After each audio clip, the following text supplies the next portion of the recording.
Normal Talk, and No Facts, All Feelings wrestling podcast on the Social Suplex Network. I'm Allie. I'm Ann. And I'm Leah. And Leah and I are both sick. We're sick. We're sick today. We're sick. That's good. You didn't forget to bring it up. That's excellent. And did you say it, Leah? No, Leah I said it. Leah was like, we should discuss our health at the top of the pod. I was like, how would you stop me? Like, of course I'm going to immediately get on here and be like, I'm sick. I have a dry cough. It's been caused by my office, my job, forcing me to go back into the office one day a week. So I go there and I pick up all the nasty germs from my coworkers, and now I have a dry cough. I have been sick for what feels like fucking 2 weeks at this point, and I was starting to feel better, and all of a sudden it came back. Might even be 3. I've been dying, and now what I'm left with is like this deeply unattractive, like I described it as a Dolores Umbridge cough, where it's like just consistently I want to be like. Should we preface some of our topics that way tonight? Next up. Ann, how's your health?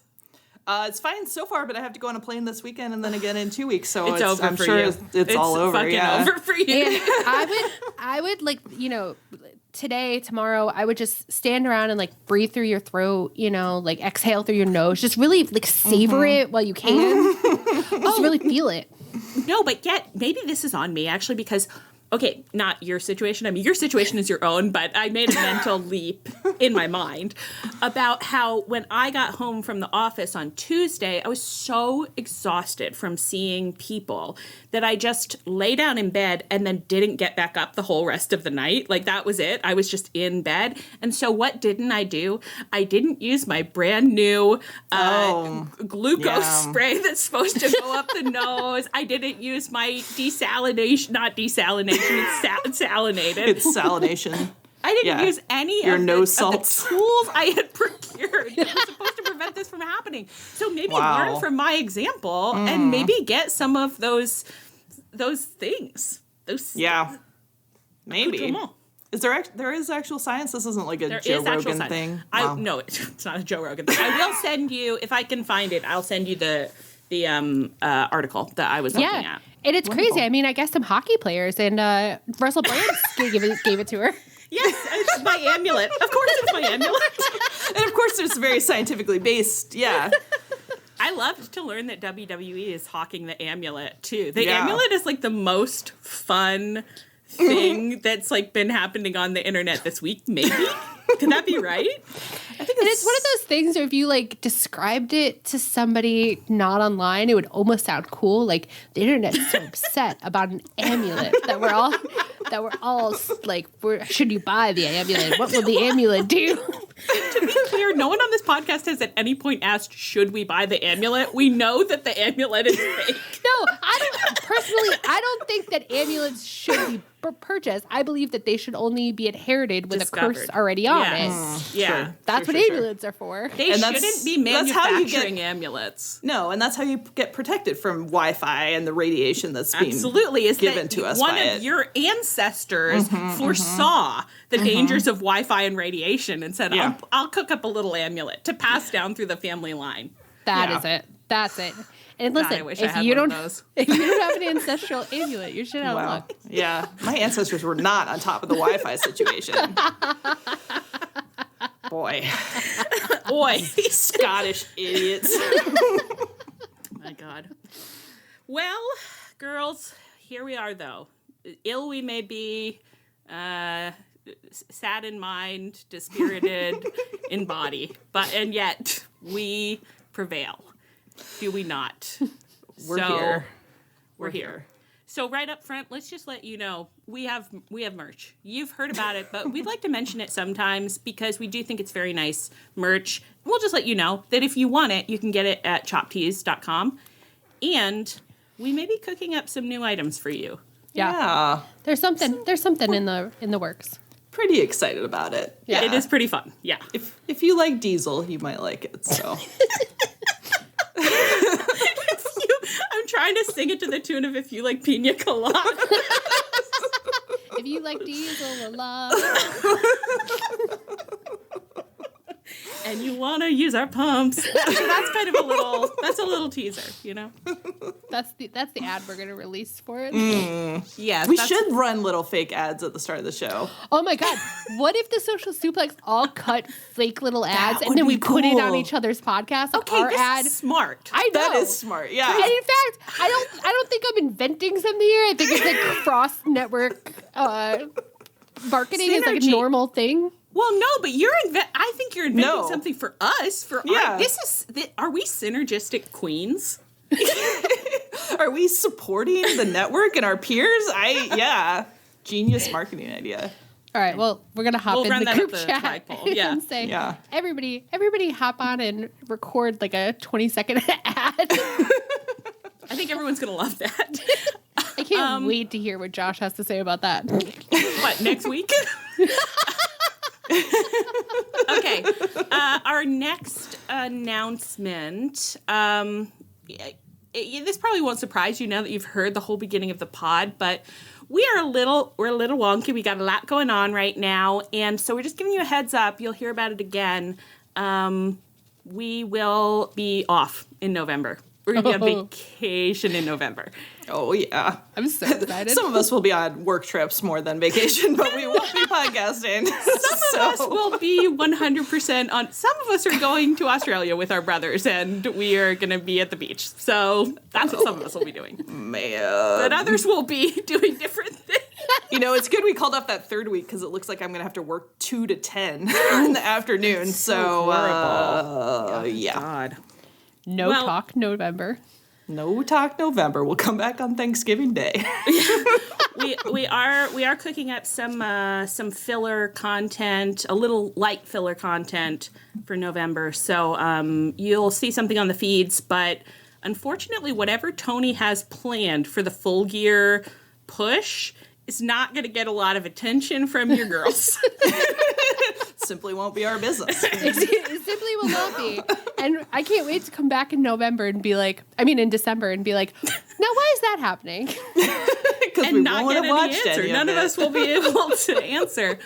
The one thing I am still worried about, I'd love to get some clarity on when that C2 is happening. I am pretty worried about us missing literally our favorite time of the year. I know. But Connie's season, when we become sports girls, it's the most beautiful transformation. For us, and I think for the listeners, I think everybody really enjoys just being like, what happened to them? Who were those demons in my ears this week?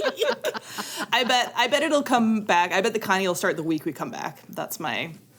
I hope so. Well, Tony, maybe Tony's if you're listening now. Tony, come on. Yeah, Tony, don't you love your girls?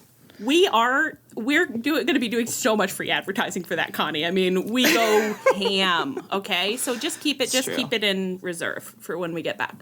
But we'll be here for the next few weeks. This is just giving you guys a heads up so you can emotionally prepare yourselves. Yeah, emotionally gird your loins, yeah. I'm like, it's halfway through October. They're going to need to know. They're going to need to know. All right. Anything else that you want to disclose about your private lives? We discuss the wrestling. Can't think of anything. Guess that's a no. Wrestledream was this past weekend, which feels like it was 1,000 years ago. I cannot believe that how much has happened in this week. Absolutely wild. Yeah. Did you guys enjoy the pay-per-view? We watched a day late together. We did. Which was Thank you to our channel for not spoiling us. I know, that was so nice. I went and I told them that we were watching late. Please don't tag us in anything, and they were so good to us. Thank you. Which was literally the second that you said that we had watched it, immediately a bunch of people were like to us. Yeah. And we loved that too. We did. Here's a close up of Hangman's ass. Oh my god. Yeah. Yes. I had the very funny experience where I was like, yes, I'm not going to be spoiled. I'm going to protect, I'm going to try not to click on anything. I'm not on Discord. I'm not on Twitter. And then I was like, but I am producing an episode of Drew and Sarah before I get a chance to watch. But it was fine. I actually got a really strange idea of what was in the pay-per-view. Yeah, that'd be an interesting first look, I think. Mm-hmm. It was it definitely was one of those things where I was like, oh, I thought that this was going to be a bigger part of the pay-per-view. And we'll we'll get to that as we continue to discuss. Do you guys have any broad impressions of the pay-per-view before we start drilling down on some of our storylines? Did you enjoy yourselves? It was totally fun. It wasn't their best pay-per-view, but it wasn't their worst pay-per-view. Like, most of it, I was like, this was pleasant, you know? Yeah. Just nice. I didn't regret the nothing I paid for it. Don't tell them what we did or didn't pay. I paid for it. Don't speak on what was or wasn't paid to whom. Just know that we pay for almost all of them. We do. It's quite a bit of money every year. Every year. We should start tracking our pay-per-view costs. Along with the revenue. Podcast expenses. I kind of don't want to know. I'm like, I think it would be... I think I would have to have a come to Jesus if I knew how much has been spent on pay-per-views over the past 3 years. True. That's not to know. Well, let's start by talking about the big storyline of the night. So Jon Moxley and Bryan Danielson fought for the AEW World title in the main event, and Jon Moxley won, and he is once again our AEW World Champion. Now, did Bryan Danielson pass out? What is ref stoppage? Yeah, ref stoppage is like when the ref, like either they passed out or the ref is like, this isn't safe. We have to stop the whole thing. So I think he passed out. Interesting. He didn't look, it happened so fast. I mean, it was, let's start there. It was a really sexy match. That's probably the first time I've ever said that about a Bryan Danielson match. There was an erotic energy. I'm telling you, he comes alive for Mox in a way that he does not come alive for anybody else. He's just sexually tuned into his husband, and no one else can get it out of him. Yeah, but he was like crime. He was spitting in Mox's face. They were doing. Mox gave big open mouth kisses. It was like back scratchy and a kissy, like, you may never get this again. So I have to get you so good now. Right. It's like, you can do it outside the ring if you want, but I guess it's special when it's in the ring. So very, very sexy match. And then the ending caught me quite by surprise. I said, what happened? Yeah. It felt very abrupt. It was like, oh, that's it. Like, I don't know. Sometimes, like, the way they sort of pace a match, like, you're like, oh, yeah, we're getting towards the end. But this time it was just like, oh, okay. Which is fine. Yeah. And then we went immediately into quite an involved post-match angle. So we had Pac, Claudio, Marina Shafir coming out to help Mox continue to murder Danielson. And then we had Darby Allin and Wheeler Yuta running out to save Danielson. But then Yuta abruptly heel turns, duct tapes Darby into the corner of the ring, and then he plastic bag murders Danielson. Yeah. And there was a huge, all the faces are running out one by one to try and help save Bryan Danielson. Pay-per-view ends with Danielson getting stretchered away, and OC, Darby, Danny Garcia, and Hook in frame, looking somber and concerned about what is happening here at All Elite Wrestling. Excalibur was crying. Excalibur was crying. So brutal, which was unsettling, I'll say. My dad was crying. Weird. They were at, like, PWG. Am I making this up? Was Danielson at PWG? Cut this. This. Yes. He was. Yeah. And Excalibur was at PWG. Yes. Okay, yeah. So they have a long history. Don't cut it. I knew something. Go ahead. You want my sweet fact. Who invented the DDT? Pop quiz. I wasn't prepared for that one. It's Jake the Snake. We all know that now. Right. And we'll never forget it. No, burned in our brains forever. I feel like a lot of people didn't like this ending. I had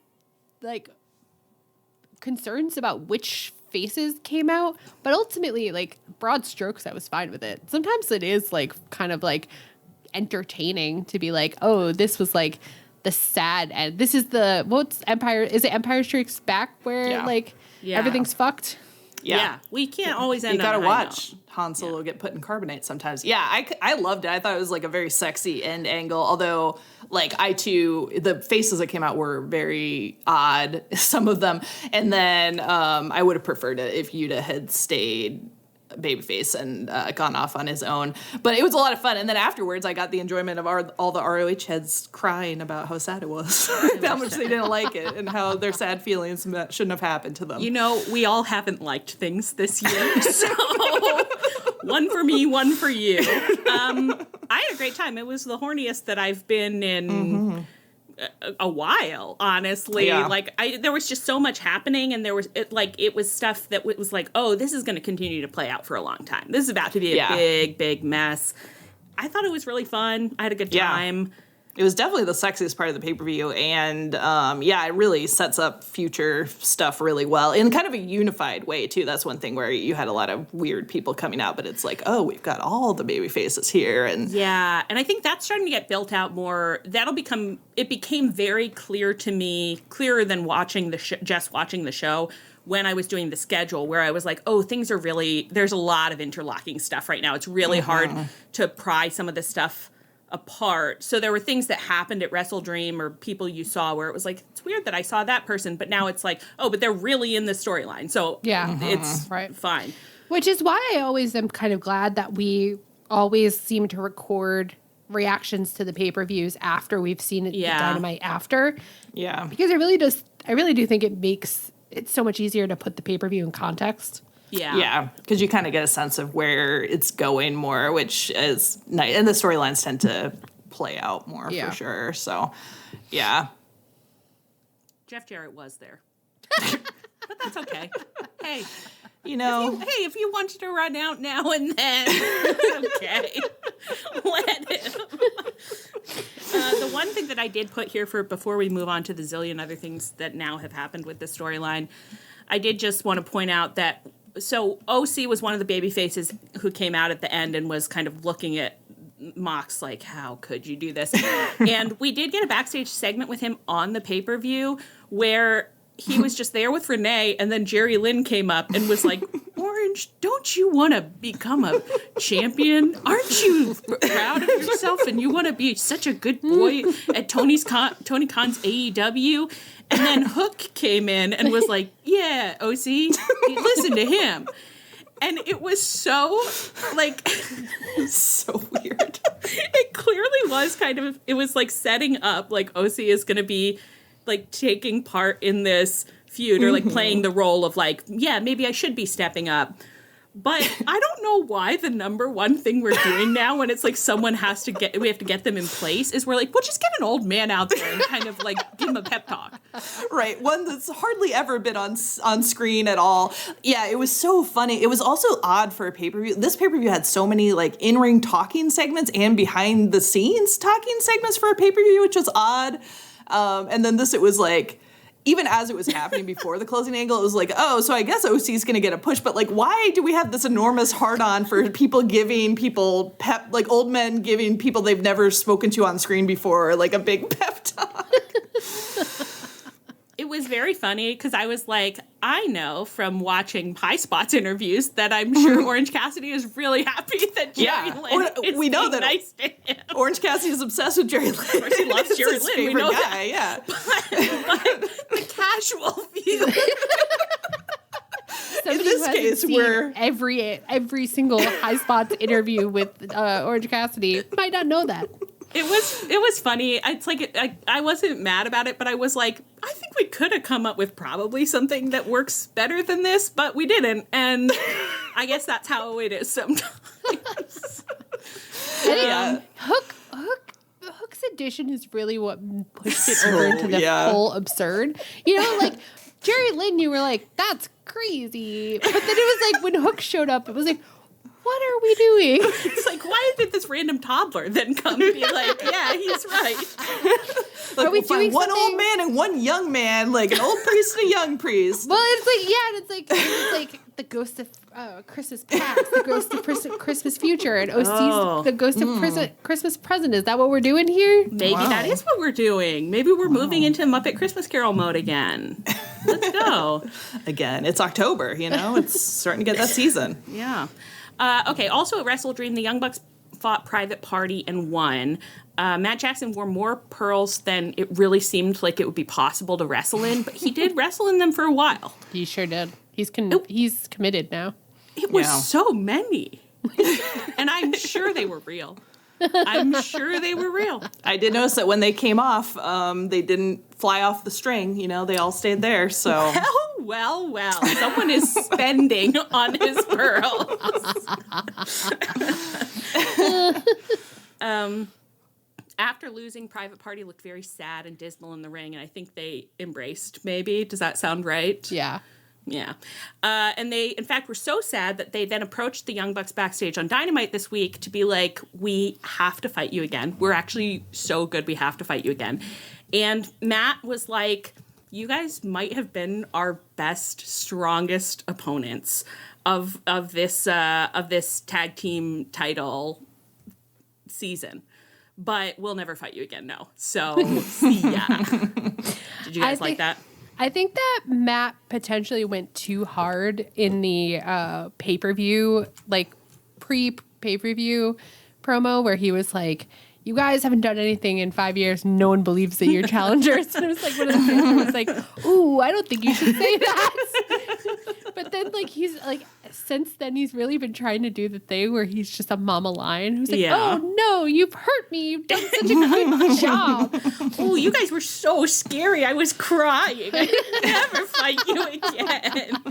It is so sweet because I am just like, those are your little babies. It's so sweet of you to teach your little babies how to be big, strong fighters.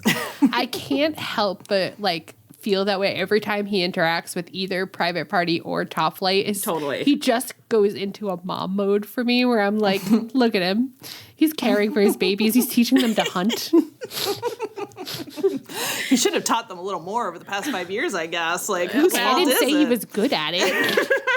Tony hasn't allowed him to, and Tony has prevented him from doing the mothering he so desperately wanted to do. Okay? Yeah, he stole his cubs away, and this is the first he's seen of them. Oh my God, Tony is Cruella de Vil. He took the puppies. He stole the puppies. Oh, and he's turning them into fur coats for FTR. Oh no. Please, it's not going to be a fur coat. It's going to be like a loincloth that Dax wears to wrestle. Yeah, an ill-fitting loincloth An ill-fitting somehow. loincloth. A diaper, a loin diaper. Leather diaper. Okay, well, let's move on. Also backstage, there was a promo with the entire Elite where they wished Kenny Omega a happy birthday and said they got him a special... cool way. In a really cool way. Well, they got him a really cool-looking black cake or something. Yum. And then so yummy. And then they said, remember that time that your intestines tried to fall out of your body? Check out these intestines. And then they dumped a bunch of I don't know what they used. I mean, it was some kind of It was meat. quite nasty looking. It was meat. They dumped meat on the cake. Do you think that, like, JB went to a butcher shop and was like, could you give me the intestines of, like, the grossest animal that you have? Like, I'll pay extra if it's extra I hope gross. he did, and I hope they looked at him and then looked out into the parking lot and saw the scapegoat bus and were just like, I might maybe need to call the police about this. They're like, this is for a satanic ritual, maybe? There's a goat head. Is there anyone trapped in your van right now? And so an employee goes over and looks through the window, and it's just the Bucks and Anna Jay waving back like, hi, do you have the intestines? I don't know what they did, but then Jack Perry got in the camera's face, and he said, get well soon, Kenny, or die. I don't really care, which I thought was so cunty. I really loved it. It was really funny. I mean, JB knows that he's in danger if Kenny comes back, you know? He's that third, fourth man. Someone's got to go. Yeah, there's a lot of turnover in this role. Yeah. I thought you were saying something different where you were like, JB knows he's in danger because the last time he tried to fight Kenny got real weird about it. Oh, Kenny was so horny. He was so horny for JB. JB's like, oh my God, you're right. Don't come back. Totally You made it forgot that. so weird. Kenny was like sniffing JB's armpits. Yeah, I'm pretty excited again now. I mean, not that I wasn't excited, but wow, this really raised up a notch for me. Okay, so then the Elite and the Conglomeration had a trios match. I mean, for the angle, but I don't know if there was any setup for it. Only tell me if it matters. And they had a really fun match, and Manolo really didn't help me try to put together what happened here at the end. So I know that the Conglomeration won the match. Oh, no, the match was thrown out. Yeah. Well, the Conglomeration won via DQ, according to Cage Match, because I went to look this up after I saw that, because all I remembered was Wheeler massacring OC and then Melee. So I guess that got one thrown via out. let's go with one via DQ / thrown out. That's totally fine. So, but that's good because that solves what I couldn't totally remember, which is the match didn't really end because Yuta just ran out and murdered he murdered another father. His biological father, Serial father. It felt a little bit like transference. Like he's like, I'm feeling all these complicated feelings. One father made me murder my other father, and I don't know what to do with myself, so I'm just gonna go do anger at the only other like parental figure I have. Mm-hmm. It's like how people recreate the same dynamics to try to make them go better. And he was wearing basically Bryan Danielson's clothes, and he did Bryan Danielson's big jump kick thing, which is like also psychosexually rich, I would say. There is quite a bit of psychosexual stuff going on here.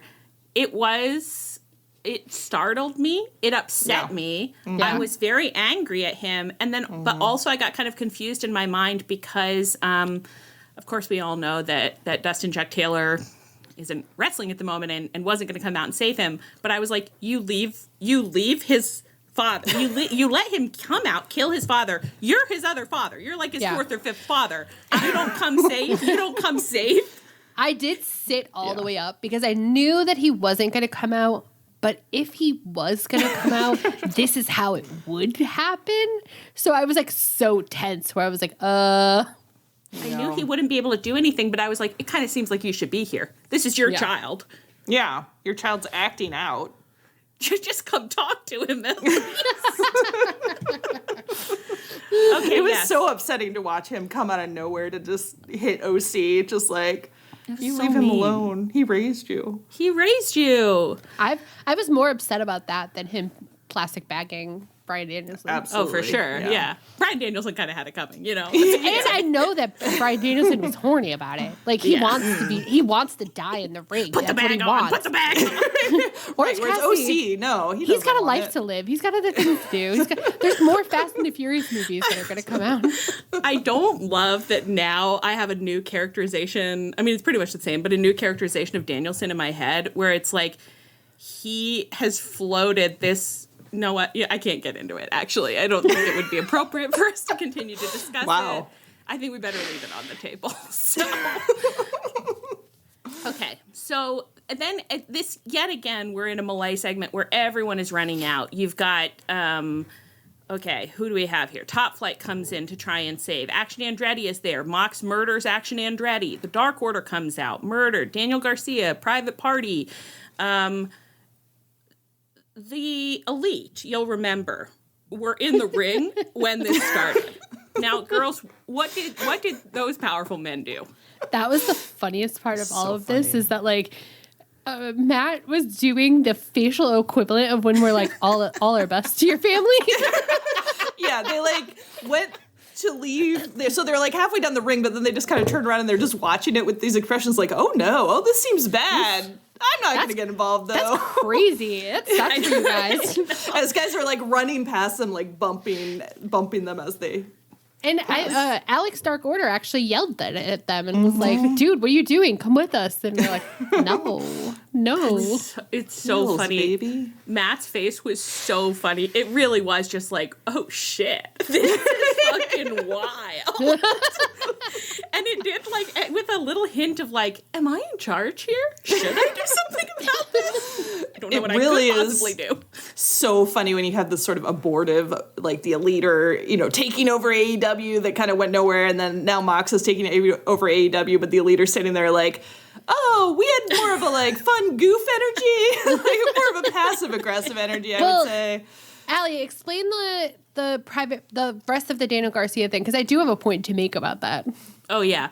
So after this all went down, we had another backstage segment where Daniel Garcia stormed up to the Bucks and JB, and he kind of, like, made out with JB. Like, they did, like, This was some of the most forceful and erotic nuzzling I've ever seen. Like, it startled me. What if you did kissing pose by, like, opening your mouth wide and then kind of pressing it against the other person's face? Wow, it's just crazy enough to work.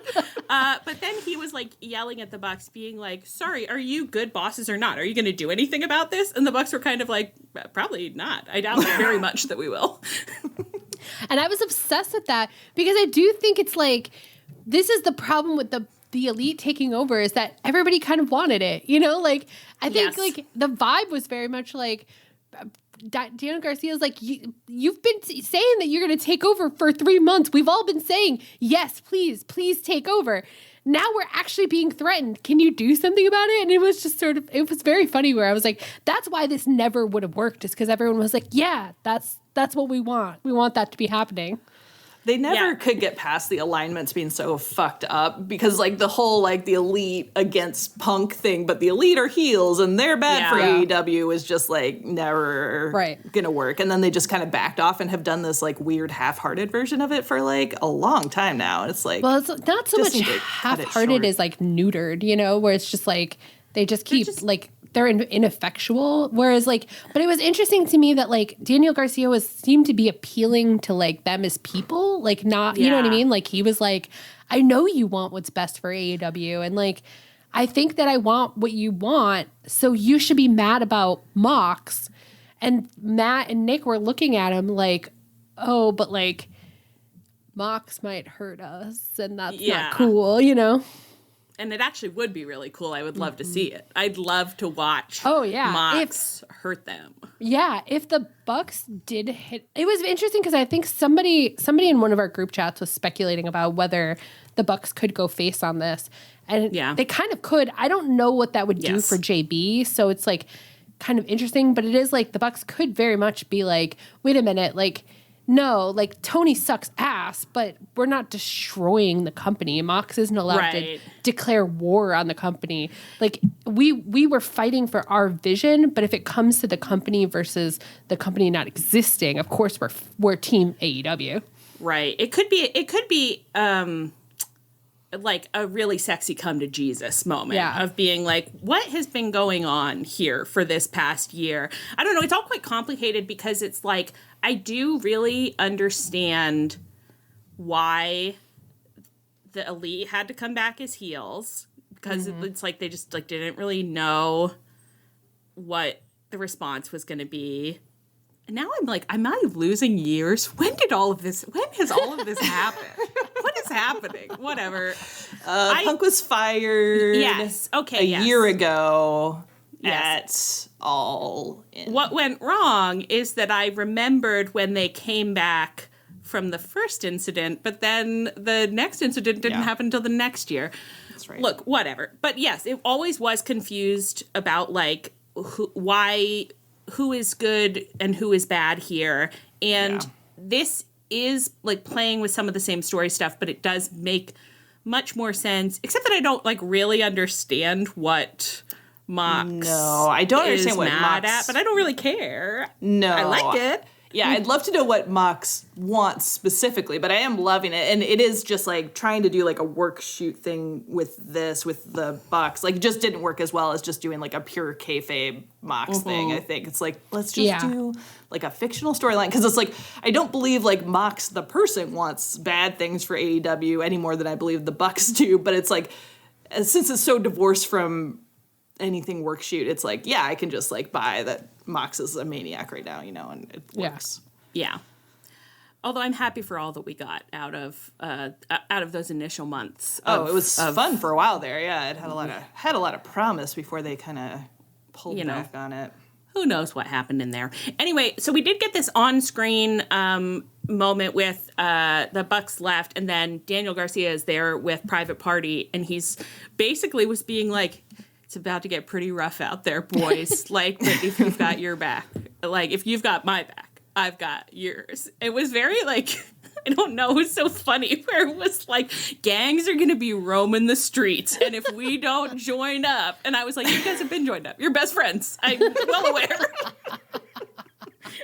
But I guess they hadn't been on TV. I somehow hadn't even really appreciated that. Yeah, it is funny that they've been friends so long offline, but Private Party and Daniel Garcia have never crossed on TV, I don't think. So that is cool. Yeah, I don't think so. Now we need to get the lads into a faction. Yeah.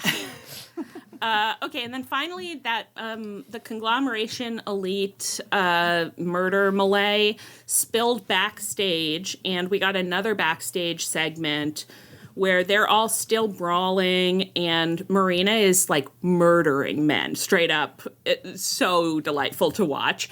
And then Claudio turned on his pickup truck, pulled up in his pickup truck, and Mox and Marina and Yuta all leapt into the back of the pickup truck, and then they peeled out of the parking lot. Hot. This whole pickup truck thing was like really working for me. They did this pre-tape at the beginning too from the back of the pickup truck, which was great. And maybe it's just because I'm from Kentucky. It's like so hardcore redneck, but it's weirdly sexy. You know, I loved seeing them in the back of that pickup truck. And when I see pickup trucks in my daily life, I hate them. Yeah. And I'm really rude. Like, I'll like say to a pickup truck, like, you're evil. Yeah. But because you know they're not picking anything up. They're just driving a car a truck that's too big for parking spaces. They're just taking up two fucking spots for no reason. It's whatever. But getting 2 miles to the gallon, whatever. But when I saw on TV Mox leap lively into the back of the pickup truck, yeah, of course I was into that. Of course that was sexy. That's what a pickup truck is for. It's for being a prop on a wrestling show. Yeah. And for having 3 other wrestlers in the back. Yeah, of course. Yeah. So I'm into all of this. I don't think that I've done my smartest talking about it in my 6th state. But I like watching it. I'm finding it very entertaining, and it's bringing me to life. Absolutely. I mean, Anne's right that, like, the fact that they're not trying to tie it to reality gives you the permission to enjoy it for what it is. Whereas, like, because the Bucks did try to tie it in some ways to reality, we kept trying to make sense of it, which it's like, no, it doesn't make sense. Wrestling is stupid. It's all fake. Yeah.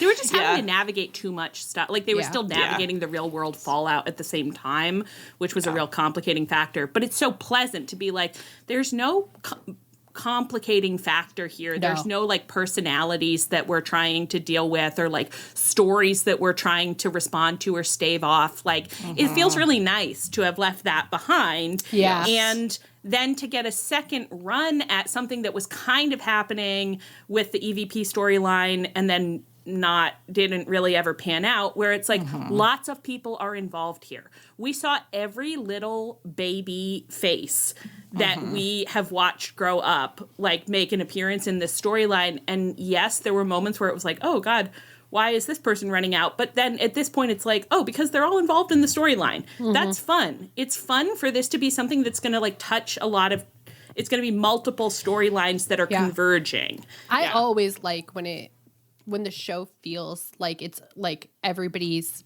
in the same universe, you know, like times where storylines are allowed to touch each other, people are allowed to acknowledge each other, and it's not just like 6 completely siloed off storylines. Like I do like that. Yeah. It's great. Yeah. And it's super fun to have, like, OC and Daniel Garcia clearly being set up to, like, take a run at Mox, you know, and OC, you know, spurred on by Jerry Lynn and Hook naturally, and, you know, how could he fail to succeed with that pep talk from Jerry Lynn at his back? I think he'll be okay. But it does open up a lot of little emotional, you know, stuff for, not Jerry Lynn, but, like, with Yuta and all that.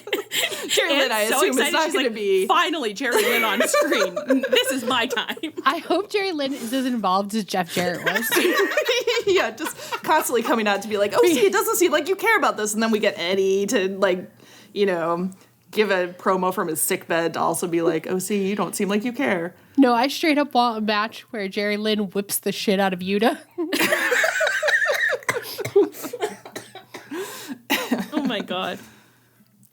This is all good. The one thing that I don't even know if this is worth talking about, because I don't even know what I want to say. It's so crazy to me that Bryan Danielson is like what is he? He's, like, retired. He is like, except no one believes it, and no one has ever believed it even for a second. Like, we're like, we don't even know if we'll see him less. Like, retired from full-time wrestling, but we don't see him like every week now. So like, if we see him on 6 pay-per-views next year, that's about the same. It's kind of funny because like, I think obviously different people need to wind down and retire from their careers in different ways. But for me, I'm like, oh, when we saw Sting retire, that was so amazing and satisfying and such a clear, like Sting was like, it is a real retirement. You will see Sting sometimes not wrestling after this. And that was so good for me in my mind. I was like, wow, I love knowing that I saw Sting's last match. And now, you know, and now I see him sometimes at pay-per-view and he saves his little boy Darby. That's great. The Danielson thing has been so weird for me where it like there is, you know, Excalibur's crying. There is like a call for me to have an emotional reaction like I guess the ROH boys did. And I'm just like, well, I never thought he was retiring and maybe he is, but maybe he's not. And this wasn't really a high note to go out on in a way. It's literally like, I can't get emotional about this retirement because it's just like I watched like someone get injured and I don't know if they're coming back, but maybe they are, but probably they are, but maybe not. Like Luchasaurus got pneumonia. Like we might have seen him retire. It's upsetting. I hope he's okay. But like, I mean, it seems like it's more doubtful that he'll come back than Danielson, you know? Yeah. So. I don't know. Does put you in a weird emotional place. I think I did have a weird feeling of like, I wonder what Tony Khan wanted me to feel now. Yeah. I am often wondering that. Yeah. Like, it's like, does he want me to feel like, wow, what a beautiful goodbye to Bryan Danielson? Or does he want me to be like, I can't wait for Bryan Danielson to come back at another pay-per-view? Yeah. Maybe he doesn't even know. Maybe this is an issue that he probably has to discuss with his own therapist as well because of his emotional attachment to Bryan Danielson.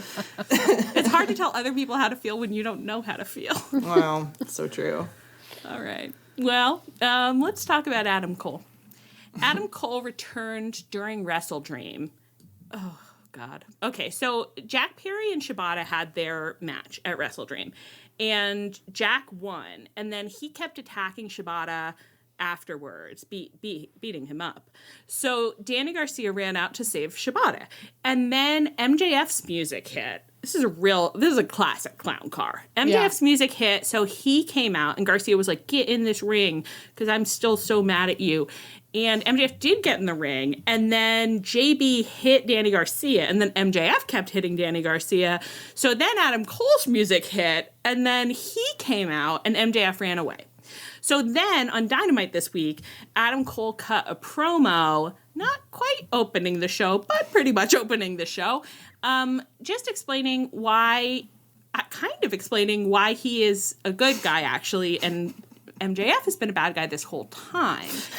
And then MJF responded in a video screen message. And I don't remember what he said at all. And that was the end of that segment.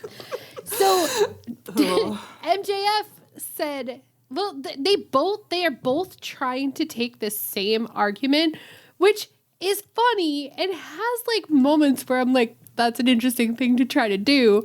But I'm sure it'll annoy me later. Where Adam Cole was like, you know, what is evil? You know, sometimes when someone's a bad guy, you got to fight bad guys. Sometimes you have to fight evil with evil. Like, oh, okay, Adam Cole. Sometimes, hey, didn't we all love punching Nazis? Come on. You're mad at me? Don't be mad at me. And then MJF came on the screen and was like, you broke me, you hurt me, I'll never trust again, I'll never love anyone again, and everything's ruined forever. Goodbye. Yes. Okay. Okay. The man I am today isn't my fault. It's yours. Now that is a therapist would not let you say that. No. Okay. No. Yes. You'll die with a void of unfulfilled vengeance, and for that empty, sad, cold little life, you can thank me later. So, go. Sorry. Ultimately, I never would have allowed them to interact this year. It's October. I wouldn't have let them interact in 2025.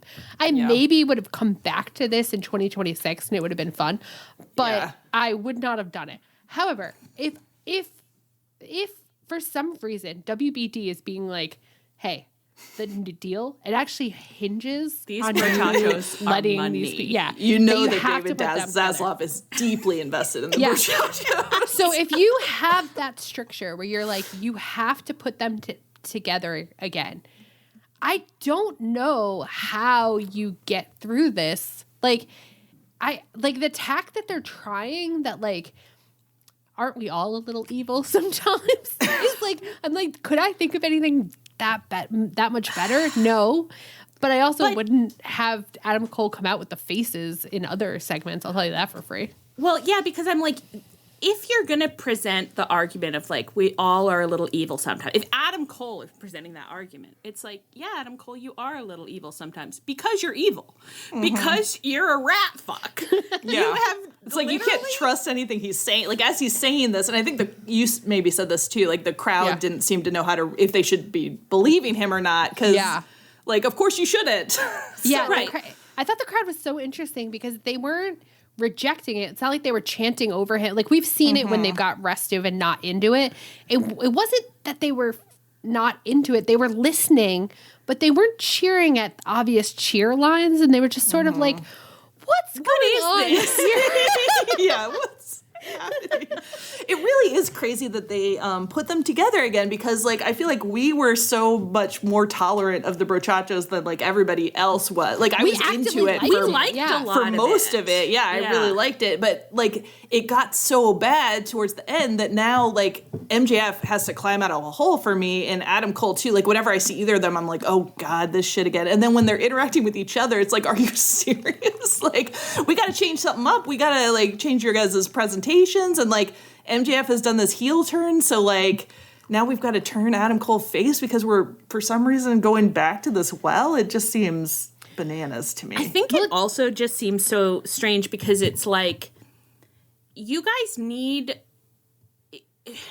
I don't know how to put this, like, you need to exist in the greater context of AEW. I think for both of your characters' sakes. Like, you can't live in the little MJF Adam Cole universe where the only stuff that is relevant is, like, what you've done or said to each other. Like, your characters need to be enriched. They are too they don't have the nutritional elements that they need to survive. Yeah. So and actually that you're not going to get anything from just feeding each other.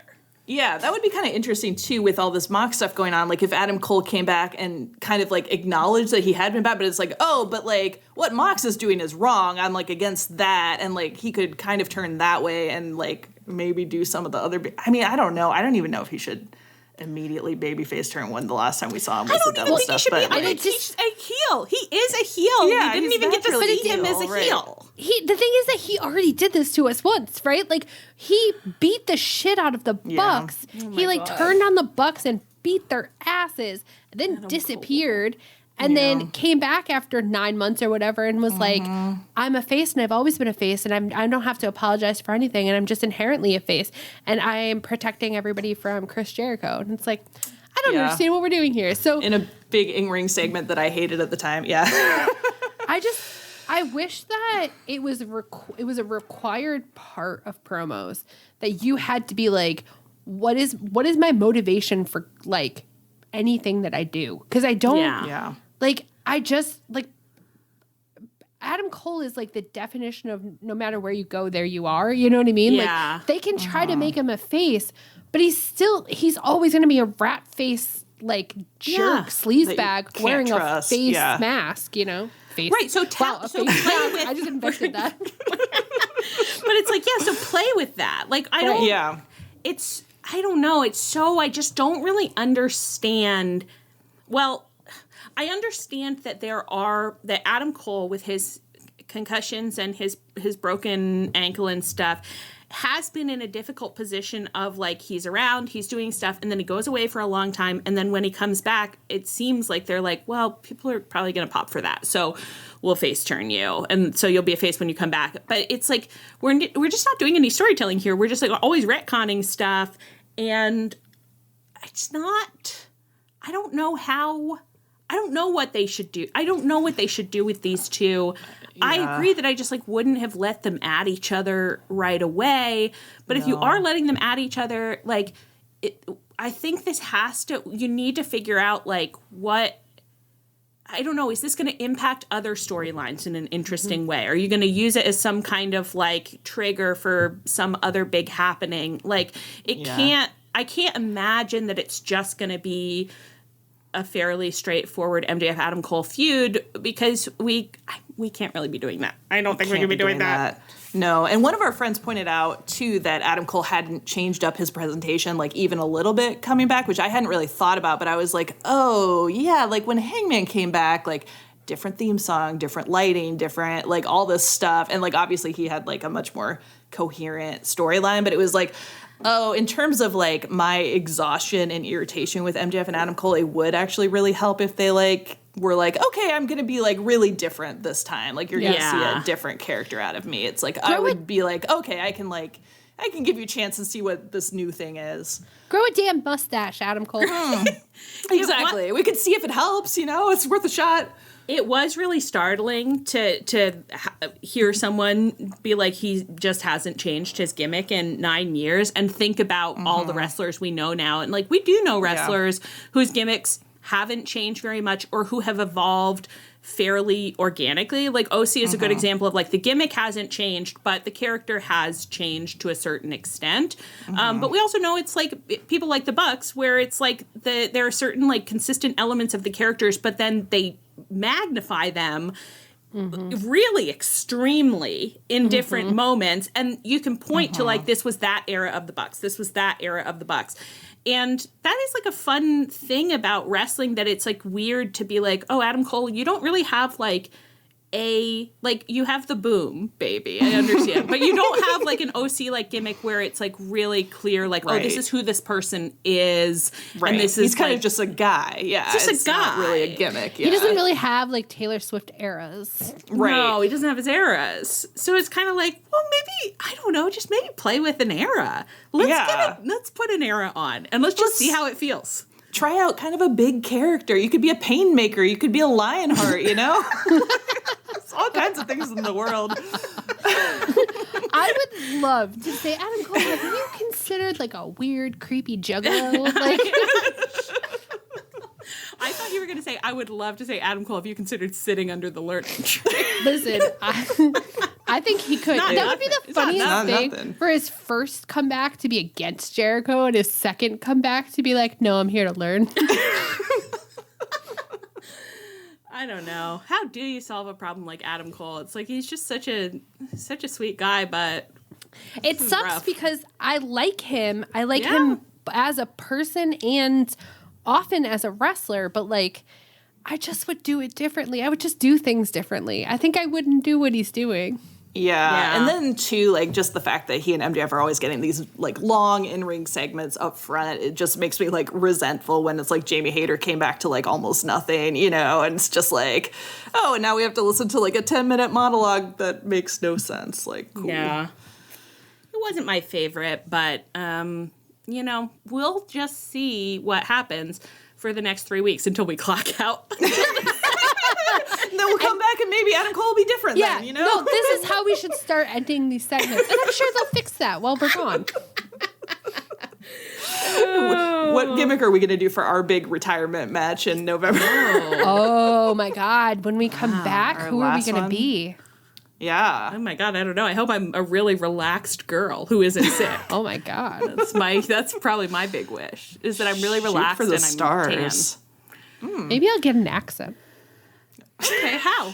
Like Scottish or something, you know? Oh, Scottish, wow. You're going to do a kind of a course, or you're going to just watch it? Do a course. Yeah, take one of those classic accent courses. Well, they happen for actors, I'm sure, and I'm sure there's a master class. That is true. You're right. I'm wrong. Thank you. So take a course, Leah. Sign up for a learning extension. That's what I'll do with my No Talk November. No Talk November. I didn't realize that no tunnel talk. Yeah. But I bet we'll hear other things from you. If I had to hear other things. Okay. Ospreay, Ricochet, and Takeshita had their Wrestledream match, and Don Callis came out in the middle of the match to try and screwdriver Ospreay, and then he handed the screwdriver to Kyle Fletcher, and Kyle killed Ospreay, and then Takeshita won the match, and then Kyle Tiger Drivered Ospreay. So mean. It was so mean. It was so mean. And it really got me because I don't know why it hadn't occurred to me that at this stage in the proceedings, Kyle would like double down on Don Callis. I was just like, I think Ospreay's really getting through to him at these sleepovers and they're going to figure it out. They were doing such good, was quite emotional. Such good sad boy acting. Like, I thought he really did want to be Ospreay's friend. I know, and I felt heartbroken and was shouting like, Kyle, no! At the screen. I truly was betrayed. Yes. He got me big time. I was betrayed. So then on Dynamite, we had a Callis family segment where Takeshita came out with his new international title, looking like a cool boy. Kyle came out looking, I think it was Not That Tom Green on Twitter, who said that Kyle looks like women are my favorite guy. Sex. I'm wanting more. Tell the world. Stop the world. So dead on. That's exactly what he looked like. So great funny. Tweet. Oh my god. Just with these little glasses. Oh. And Don Callis cut an in-ring promo where he was basically like, I'm so proud of all my little murder sons. And his murder sons now, to be clear, are Takeshita, Kyle Fletcher, Lance Archer, who he just traded with his lover Jake the Snake for. And I guess once he took custody, he like unbraided Lance Archer's hair and got him all wet and put him in dark clothes. When you get a new doll on Facebook Marketplace and you really make it your own. Borderline was like, is he allowed to do that? Well, he did look so bedraggled, kind of like. He did, yeah. And he was wearing all black clothes, and like usually I guess he wears white clothes, but I saw a tweet with the two pictures side by side, and they were like, I usually put my murder hawk in dark mode. Which I thought was very funny as well. Oh, man. And then, has Brian Cage been in this faction this whole time? Yeah. I think he has, but he hasn't been doing very much. Yeah, I think he and Trent were kind of... Fuck. I thought he was in a totally different faction with... He was, with the Gates of Agony, but I think... What happened to them? Do they still go here? I think they got absorbed into the Callis family, didn't they? Oh, it was a merger and acquisitions. Okay, very well. Well, anyway, Brian Cage was there as well, which is really exciting. We'd love to see him. Yeah, and Doug Callis introduced him, and then he just like popped his titties really dramatically while his face looked really bored. I was like, Brian Cage, you're the love of my life. That was incredible. What is there any better feel-good story of 2024 than our complete turnaround on Brian Cage? And he didn't even do anything. He gave like one promo that was kind of funny one time 10 months ago. We just want to see people try once. That's it. The goodwill will carry you. Yeah, it's so easy to get us. I love him now. Oh God. Oh my God. Okay. So Don Callis, I love all my little boys. And then Kyle is like, hey, I guess you're all wondering why I betrayed Will Ospreay. Well, you'll never know. And I loved that too. I said, okay, that's great. And, okay, wait. So let's say anything else you want to say about that before we get to this last part? I like that Don Callis he had a little podium with a little microphone to talk into, and he, disparage wrestling journalists, as Mariah May would do later, which Dave Meltzer was at the show in person, so that's especially delightful. He needs a little disparaging. Needs to know it. No matter how mentally healthy he is. Have you guys been taking your vitamin Daves? I sure God, have. I haven't taken a single one. I have to get some. Yeah. Do you think, are they working, Leah? Well, you guys have been around me lately, so probably not. I've been a little concerned about you this week. Yeah. We've all been concerned about each other. Lee was just like not around a lot in a way where I was like, hope things are going okay over there, buddy. Yeah. Leah, so we wanna see you flaunting your Dave a little more. It takes a while for your levels to get That's up, right. The Dave's got to build up in my body.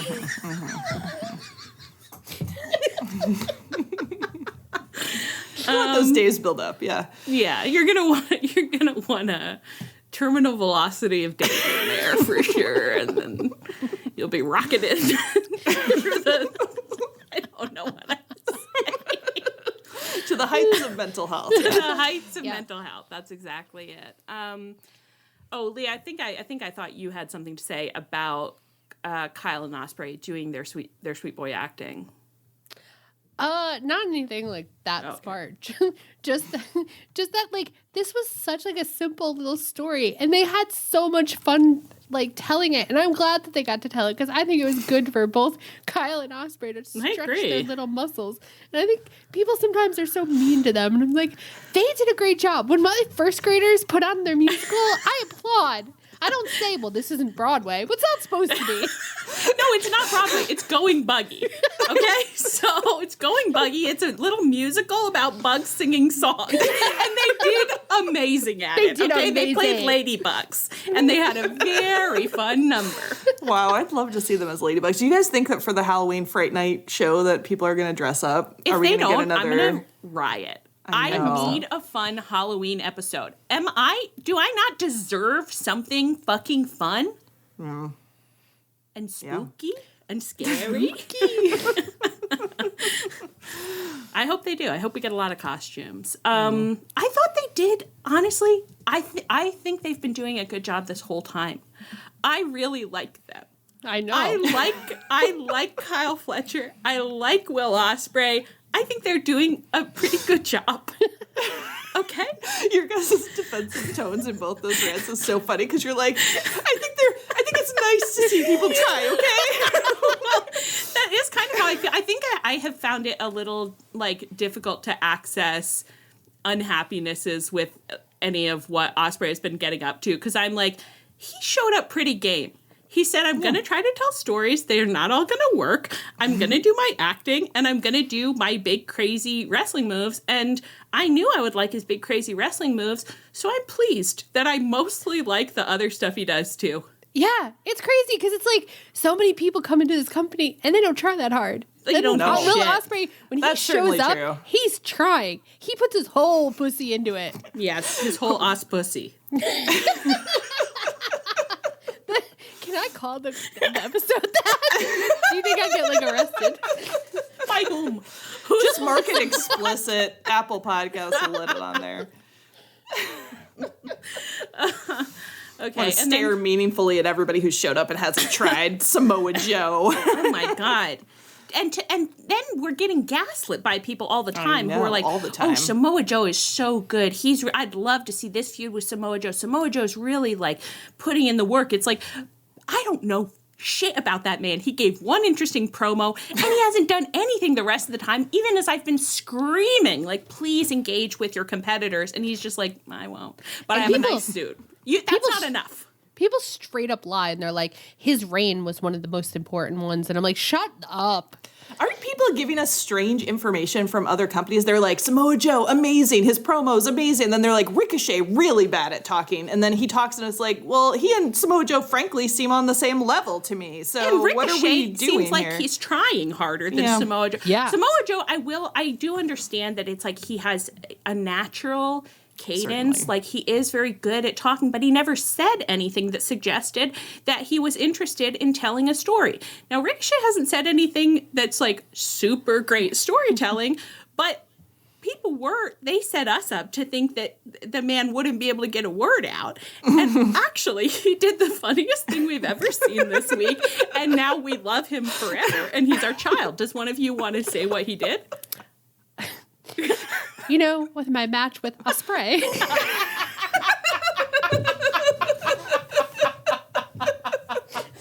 was the greatest thing that's ever happened to me, and now the man can do no wrong. Ospreay.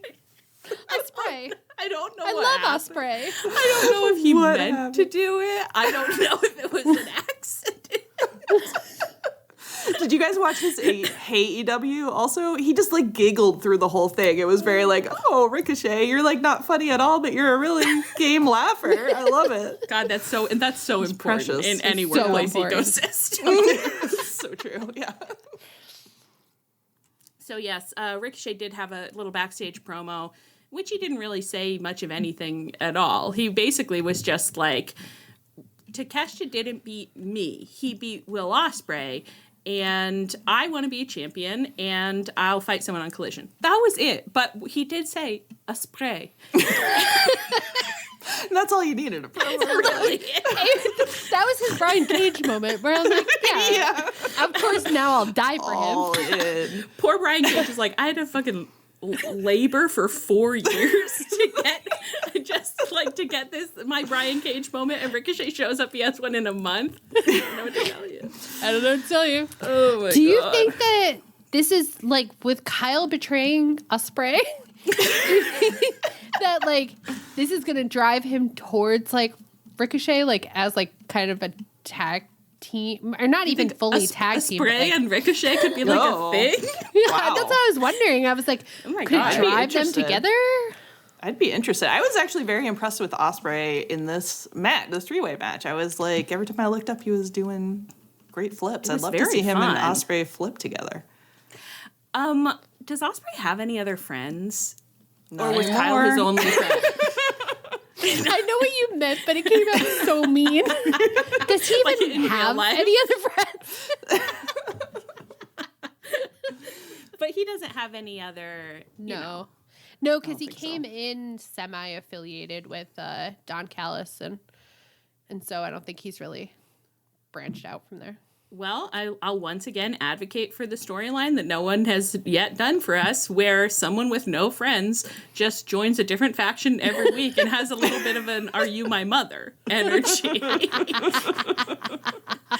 See, they should be doing that with OC instead of like conglomerating him permanently. Ridiculous. I'm worried. Manolo keeps like not posting in his recaps. He'll be like, here's what I'm keeping my eye on. I think that Kyle and OC could take a run at the tag team belts. And I'm like, could they? I don't see that for them. No. I need one of them to murder the other. I'm going to need to see a little more murder in the conglomeration. It's time for someone to die. Yeah. Do you think that Kyle and Adam Cole will hook up again? Well, that's the question, because like if Adam Cole is a face, then like is Kyle not gonna do cannibalism? Right. But if those faces got together, you would just be like, yeah, for 5 minutes until you just you're gonna run each other into evil again so fast, which would be fun. If Adam Cole had come back as a heel, I would have been like, oh, so Kyle is gonna cannibalize OC and then join Adam Cole, but I just don't know now because everything's all fucked up by stupid Adam Cole's whole thing. And should they? I'm not even necessarily advocating for a return to Kyle and Adam Cole. But I'd love to watch them cannibalize together. I'd be more interested. I was gonna be like, and what? Were they gonna dance with the memory of Bobby Fish? We can't go back there. What if they just got like a card Bobby, like card Blade, but the real Bobby doesn't go here, and they just talk to him. They're just like this, and this is of course our third member. That'd be so mean because Bobby Fish is so available and would come back in a second. Like Card Blade was injured. Like Bobby Fish was like, please, you can have the real version. And they're like, no, this is fine. No, we don't want it. Well, shouldn't have done contract tampering, Bobby Cole. I forgot that Bobby Fish was a person, and now I'm just like seeing that picture of him in the like empty arena again. Yeah. Bet you thought you'd seen the last of me. Yeah. I'm sorry, Bobby Fish. I'm sorry. I'm sorry for, it seemed like it was kind of your behavior a little bit. Yeah. You did seem badly behaved. We were badly behaved, and for what? For Triple H? For what? For nothing. I don't know. And he didn't take you back, and that was really embarrassing. That's so embarrassing. That's really... God, that's humiliating. But also so predictable. Like, it's like you've never watched, like, a movie where, like, a powerful man is using someone. Like, you weren't prepared for that eventuality. I don't know. Anyway, let's move on. Hangman and Jay White had their match at WrestleDream, and I think it was totally fine. But I don't remember any of it. C's get degrees. It was weirdly unmemorable. It was a total C's get degrees match. Like, I liked them, but... Just don't know what happened. But Jay White did win. And then on Dynamite this week, he fought Christian Cage. Can anyone tell me why that match got booked? Was there an in-universe explanation? Or So Jay White's whole thing when he did his little promo was like, there are two men who have ruined my life. Yeah. One of them is Hangman, and the other one I'm coming for next. Christian was the other man? Is that what ended up happening? Was Christian number... Maybe. What show did this happen on? Where did he say this? Well, I watched it, so it had to have been Dynamite. I think it was the Dynamite this before. Week? No, it was the Dynamite before Wrestledream. Before Wrestle, he said, I'm going to fight Hangman. It's when he said there were two men who were between him and the belts.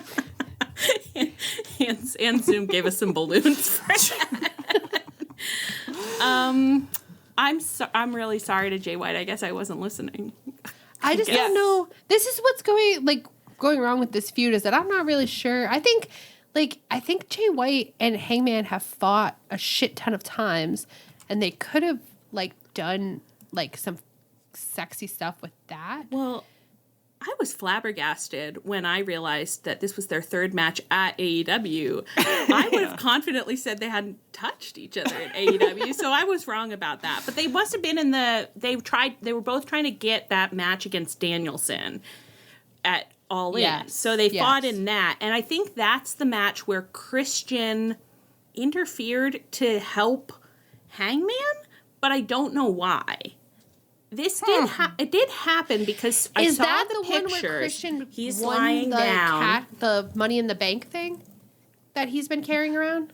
No, this was in the... No. You know, I really wish I could Zoom bomb Sarah and just add her to the team really quick. What I think I'm recalling is that, and this was way back before Tony Khan bought ROH. No, it was in spring of this year. Was that we had a little tournament to see who would get to challenge Swerve at All In. And Hangman was in that tournament, and Jeff Jarrett was in that tournament, and Jay White, was in that tournament. Is that right? Yes. And that at some point, Christian Cage was lying down like he was in his little grave by the ring, and he did something to Jay White's detriment or to Hangman's detriment. No, to Jay White's. I looked it up on Cage Match, and I'm very impressed because, the first comment I see says, quote, a very snug Hangman. So that's delightful. Oh my God. Wow, it's real. Yeah, but you're right. Christian Cage interfered to help Hangman win. All right. Okay. And but we don't know why. We don't know why. No, it was in July. Did Hangman do something to help? Was it a tit for tat? Was it the gravy song that I like to sing? Wait a minute. If you want my gravy, pepper my ragu. Hold on a minute. If I got called out last week for knowing something about Jake the Snake, it is creepy that Allie could narrate all this. That Allie remembered something from July? No, you can't call it out because the only reason this is in my mind is that I saw on Tumblr.com a comparison of Christian Cage lying there so sweet and Hangman lying there so sweet. And then I had to rack my brain, but not look anything up, to be like, and why did that happen? I saw the picture as well, and I said, wow, it's fun that they found that. And asked no further questions. I also did not investigate. No one informed me. I wasn't in any space where someone taught me this special knowledge, okay? I just milked the stone of my mind until it dripped out. Wow. That's into beautiful. The cup of my life. I can't believe you wrung some facts out of there. Some drizzly white facts. God in heaven. Take it to the milk pump, Anne. All right. Well, and then what are we saying about any of this? We don't know why Christian was mad at Jay. Yeah, well, we were trying to figure out, why this match was boring, and it's just sort of I think that they probably could have had cooler motivations for any of this, but it I'm not really sure why Hangman's that mad at Jay White, and I think that they could have come up with something good, because Hangman loves coming up with reasons you should be sexually into something. Yeah, and it is it was just a really short build, and you didn't really hear from Hangman in it, so yeah. Yeah. Well, okay, well, let's pause this for a second and then explain that. So then on Dynamite this week, Jay White fights Christian Cage, and Hangman interferes so that Christian Cage gets the win. And he looks so funny doing it. And I didn't really understand that somebody missed a cue, I guess, but I didn't really understand when or how. It was so funny. It was just like they ran out too soon. So Hangman like kind of like jumped up on the ring like as though he was going to buckshot him, and then he was like, oh no, and like went back down, but the camera had already caught him. So then I guess they just had to show him like hiding behind the ring, like lying flat on his back, like, don't look at me. It was so funny. Honestly, it was like incredibly delightful. Like I wish they were doing that more. On purpose. Yeah, on purpose. So then Christian wins, and Kip Sabian is also involved as some kind of a distraction, a sexy distraction in the crowd. And so that now Christian has won that match. And so what?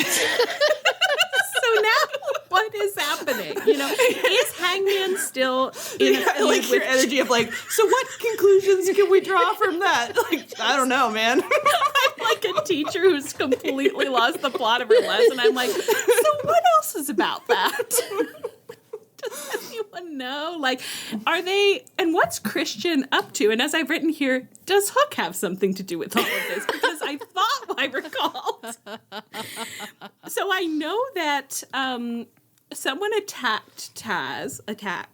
It's fake. It's just TV. Yeah, it wasn't even on screen either, which I do think is pretty funny. Whoa, Allie, since when is wrestling fake? I don't know. I'm just spitballing new ideas here.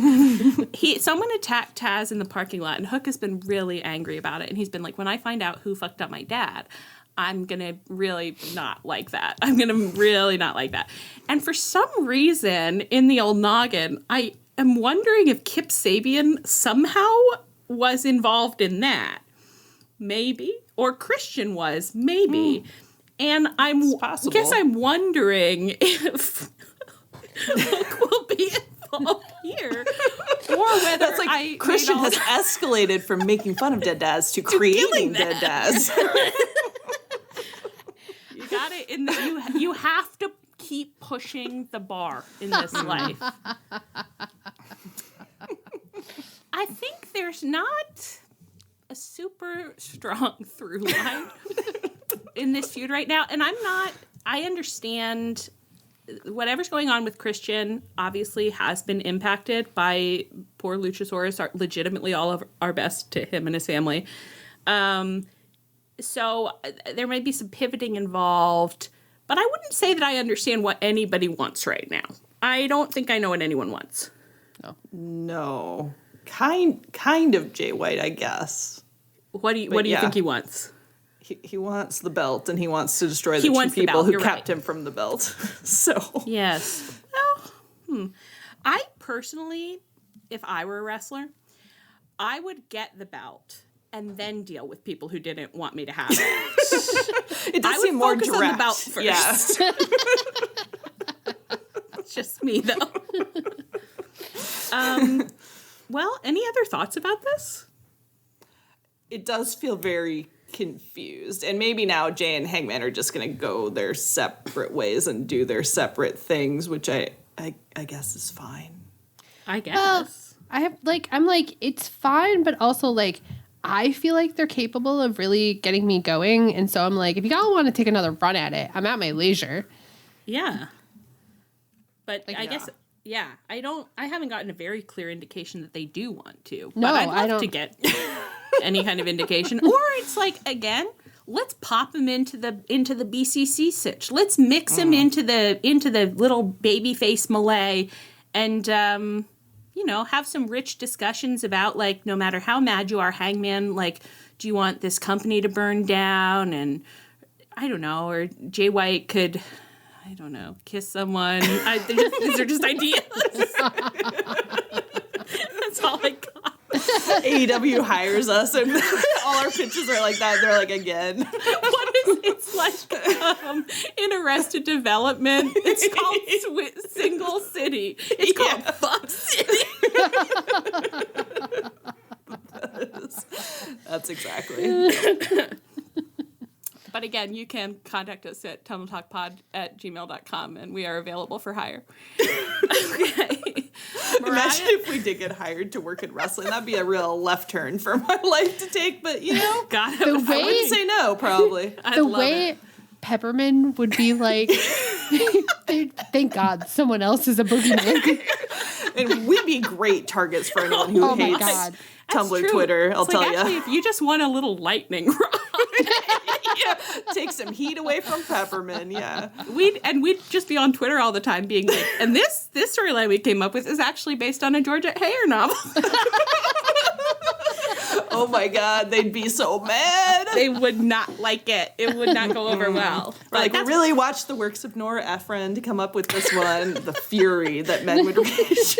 Don't you think there is a place for kind of a you've got mail scenario in wrestling? Yeah. Why aren't wrestlers ever having mistaken identities and if put a wrestler someone in a mask and then they're talking in the mask but then using a different accent? Maybe they learned from one of Leah's courses. Wow. Yeah, I'd love to see a wrestler catfish another wrestler. I do think that's sort of unexplored space. I guess that's what hologram should be doing. Yeah. Oh my God, yeah. That should be a man. I know it's not, but I'm like, that should be a man that we know very well who one day is just like, it was me this whole time. Yeah, it's like when Johnny TV came out as Johnny Elite, and I, for a second, thought it was going to be John Silver. And then it was pretty disappointing. Okay.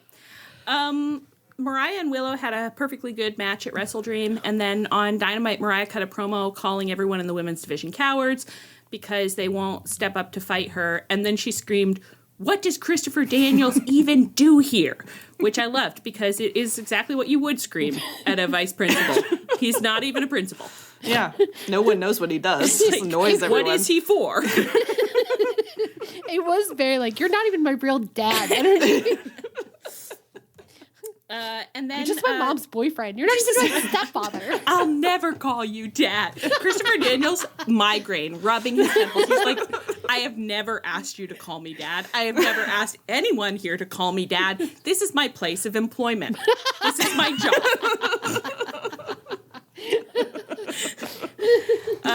And I guess, and he was there, and then Anna Jay interrupted and tried to hit Mariah, but instead she accidentally clocked Vice Principal Daniels, and she had the most charming response to it, where she like wanted to race after Mariah and then kind of like spun around and was like, sorry.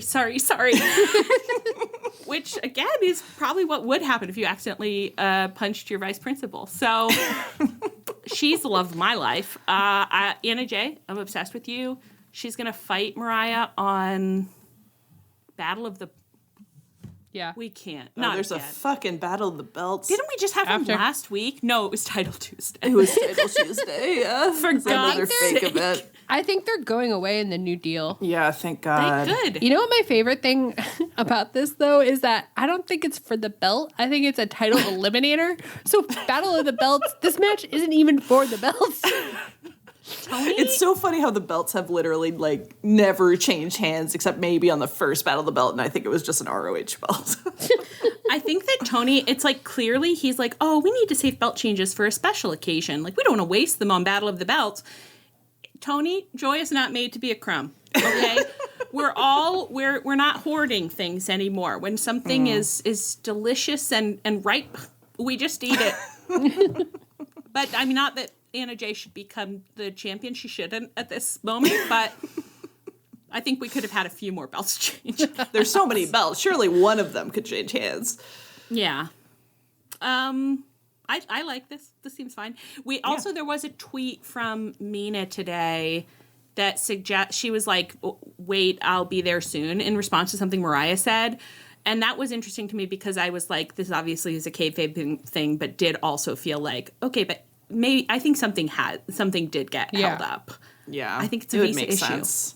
I think so too. I need Mina to get here and really kick things into gear a little bit more. Although, I totally enjoyed this match, and I enjoyed this promo. So what I don't enjoy is hearing people complain about Mariah right now. I'm not really at my leisure for it because I just don't think women just don't get that much space to, ramp things up.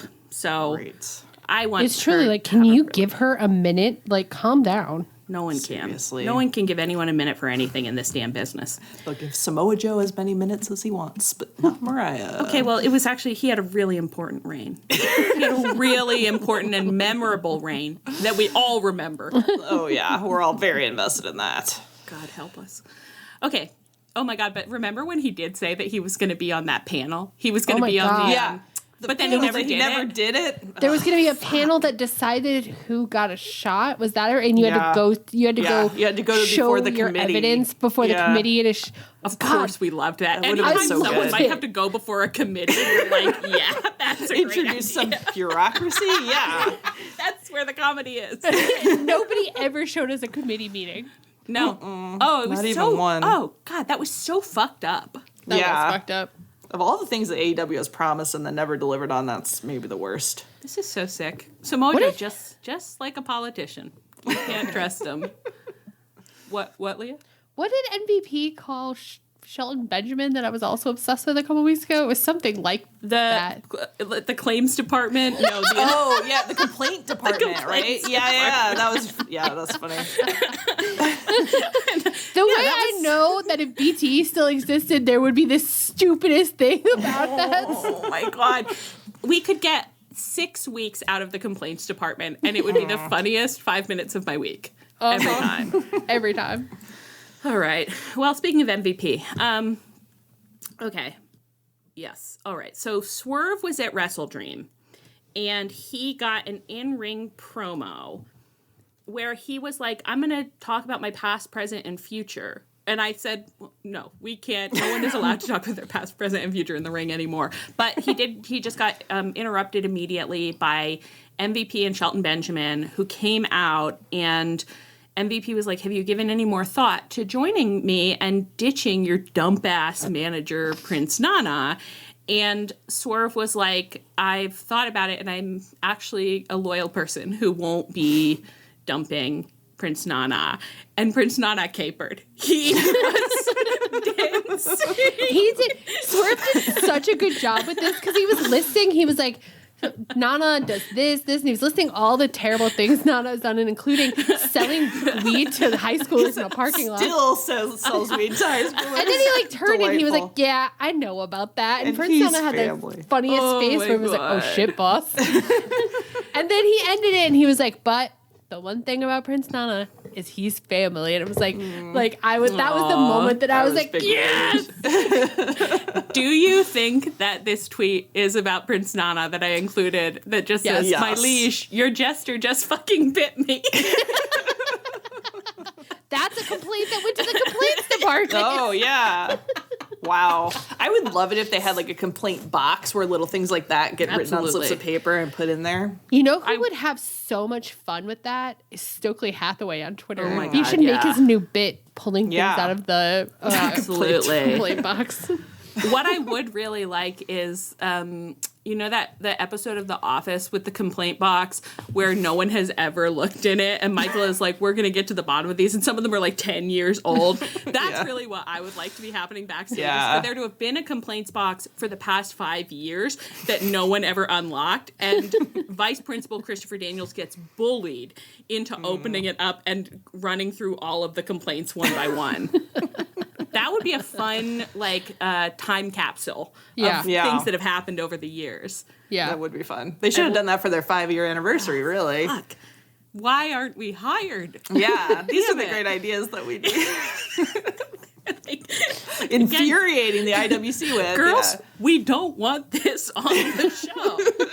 They're like, fun. Why would we want to make the IWC angrier? And we're like, no, but we'd make them so angry. Yeah, but we'd be having so much fun. This is fine. This is why we own our own promotion. Okay, so Swerve is like, I'm sticking with Prince Nana. MVP or Shelton Benjamin, one of the men, is like, it really wasn't a question. You either will join us or be destroyed by us. And so then on Dynamite, Shelton Benjamin, 49 years old, fought Lio Rush. And that actually was a very fun match. It was really fun. I was surprised at what a good time I had. Yeah. I was really not expecting to be into it because, frankly, guys who have absolutely no personality but wrestle well usually don't actually get me. But I was like, this man does move in a compelling way. Yeah. Didn't look 49. No. And Lio Rush also is just I forget because we don't see him that often, but he's so fun to watch. Mm-hmm. Yeah. And I think the combo, like Shelton Benjamin being a big guy, I mean, he could really throw Lio Rush around, and Lio Rush was selling and doing cool stuff. It made me think that eventually when we get that Shelton Benjamin Isaiah Cassidy match, it's going to fucking rule. That's true. There'll be some shrieks. Oh my God, the sounds we are going to hear in that match. So then afterwards, MVP was like, Swerve Strickland, time to fight, I believe, Shelton Benjamin, you must. And then Swerve had a backstage promo where he was like, yeah, all right. Okay, I'll fight him for sure. So I think the big thing that we really have to talk about is we were lied to by our community. Oh my God. I can't. No one will own up to it. No one, literally everybody is acting. We're in every wrestling space that we are in online being like, who said to us that Shelton Benjamin and Bobby Lashley were a tag team? Who told? It was all of you. It was all of you.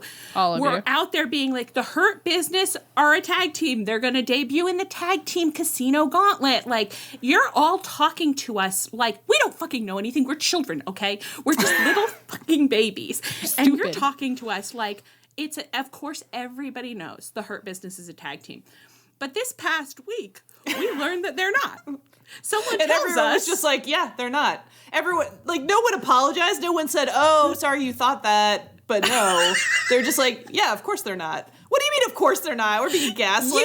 You've been talking like they are. Why would you be talking about them in the context of the tag team division if they aren't a tag team? Why would you say those things to us? Our beloved, we have this commenter named Dex Baker, who leaves us beautiful YouTube. We love him so much. He makes us pop every single time. Yes. He left, like, this week, a very, very nice comment where he was just like, by the way, Bobby Lashley isn't Shelton Benjamin's tag team partner. It was humiliating. I replied to it and was like, what the fuck? How am I finding that out now? Yeah, because no one even said it after. He was the only one.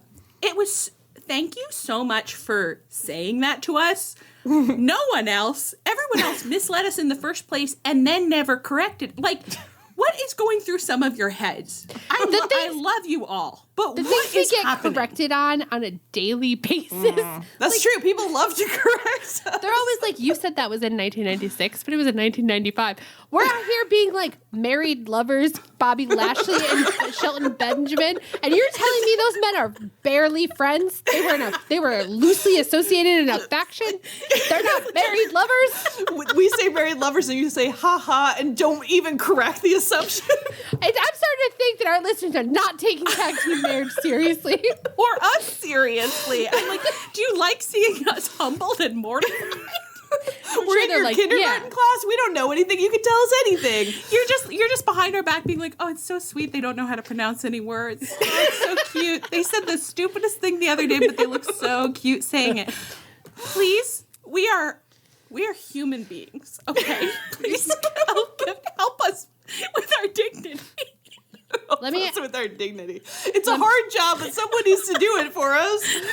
Let me ask you girls a question. Do you guys think that this past 3 minutes are why someone described us on Twitter today as high maintenance?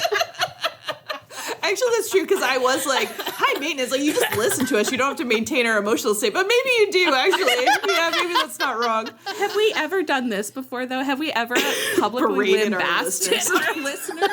No, because they've never done us this dirty. And you know what? I won't blame our listeners first and foremost, although I think some of you do have something to answer for there, but it's not all on them. Eric Slenderman sent us a link that said Shelton Benjamin. He didn't say He didn't say Shelton Benjamin is not married to Bobby Lashley, but he was like, this is how you would find out more about Shelton Benjamin. Oh, sure, we had the resources. We could have Googled at any time. That's not the issue. Of course, we could have looked at the Hurt Business's Eric, couldn't you have page. said in the email, couldn't you have said, like, and by the way, he's not married to Bobby Lashley? Couldn't you have added that? I just think we could have had a little... I just think it's been a joke at our expense, perhaps, by people that we love, by people that we have built a community with, and they've betrayed us in this way. And it's just demoralizing. It is. Who else do we think loves each other that doesn't actually love each other, you know? That's so real. What else have we said? What else have we said? So... I don't know. I think I don't really have the energy to get into anything else about this at this time, to be honest. I will just say that Swerve was wearing his pigtails at both events, and they're so cute. He's so cute. And he honestly, at the pay-per-view, he looked like the biggest star. Like, his little white lace gauntlet outfit, and his sunglasses and the lighting. It was great. He looked cool, but he also looked sweetie baby. Yeah. Oh, okay. Hi, combo. sweetie baby. So, and then this is our final topic of the night. Dustin Chuck Taylor, I am giving to you the first ever, it's shocking after 3 years, the inaugural Best Behaved Boy Award of the week, because what did Dustin... Well, he did a couple of different things this past week. He did a couple different things. Hey, guys, tell me about it. Yeah. Number one, picture evidence. Proof on the pre-show. Not just picture evidence, but picture evidence in a suit. In a suit. And did he leave his... Mostly well-fitting. He did leave his huge phone in the pocket of the suit for all his pictures, which is a real no-no. And I think that that Derek, the menswear guy, might have had a few things to say about what was going on with the cuffs and the button. But overall, a beautiful suit that he looked lovely in, and he posed for and he smiled, and he looked happy.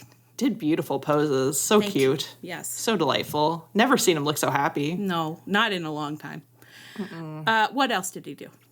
He was on the pre-show, so we got to see him moving, on the pre-show. talking. Proof of life. Proof of life. He tried. He tried at something. He tried pretty hard, I would say, yeah. Yes. Something he hadn't done before. That's brave. Yeah. That was brave. Very brave. He was brave. Best behaved, bravest boy, perhaps. Yes. And what is the final thing that Dustin did for us today? Medical information. He tweeted that he had an MRI today and that he bought a house. That's a lot of information. It's a lot of information. That'll keep... I can live off that for a full year, probably, in terms of Dustin information. And he, would we love to know exactly what was going on with that MRI and what the results are? Of course we would, yeah. I'd love some clarity about whether it was, in fact, an ankle MRI or if there's something else going on. But of course, if it was the love of our lives, the son of our hearts, Trent, he would have posted it. He would have just posted the MRI. Absolutely, we would have posted. Yeah, he would have. Trent's listening right now, I never got an award, and I've posted my MRIs. Actually, he did get called out last week. He said that he was our very special boy, but you're right, he didn't get the best boy. Greg's basically posting his login to my chart, and he's like, he said one thing about his MRI, and he's getting an award. Well, listen, it's a sliding scale. Okay, it's a sliding scale. Yeah, it's a curve. Dustin, imagine the award you would get if you send us your my chart password. I mean, or even just tell us, are we pre-surgery? Are we post-surgery? Pre-surgery MRI. I'm so cheerful to hear that he is seeing a doctor, because that means he is probably on a path. But I'd love to know what curve in the path we're at. I'm we're all on a path. But yeah, we'd love a little more information. But, we will take what we can get. We really appreciated. We really did. Thank you so much, Dustin. And you know what? Very exciting. We loved hearing that Dustin bought a house. We're proud of him. That's our little birthday clown. Okay? That's a boy who apparently knows that he has a job going forward, which I love to hear. That's what we like. And listen, Jimmy Jacobs out, Dustin in. Step into that power vacuum, buddy. It's right there waiting for you. You could be Tony Khan's right-hand man on that. With a vacuum, you barely have to step. It pulls you in. Okay? That's so true. So yeah. Just Jimmy Jacobs' vacuum is sucking Dustin right into it. Thank you so much. You are our best behaved boy of the week. The award will be in the mail. And we love you forever. And we wish we could see you on screen more. But we saw you this week, and that was really good. So thank you. Get that surgery and come back on screen all the time. Yes, please. Be safe and be careful with your body. And not on Shockwave. Not on Shockwave? No, I can't be on Shockwave. Oh, no, I don't think you can be on Shockwave. Especially not if Shockwave's on Thursdays. We just can't. God, no. Well, we would just be, our podcast would just be us watching Shockwave together. Just a live watch, yeah. And almost never seeing Dustin.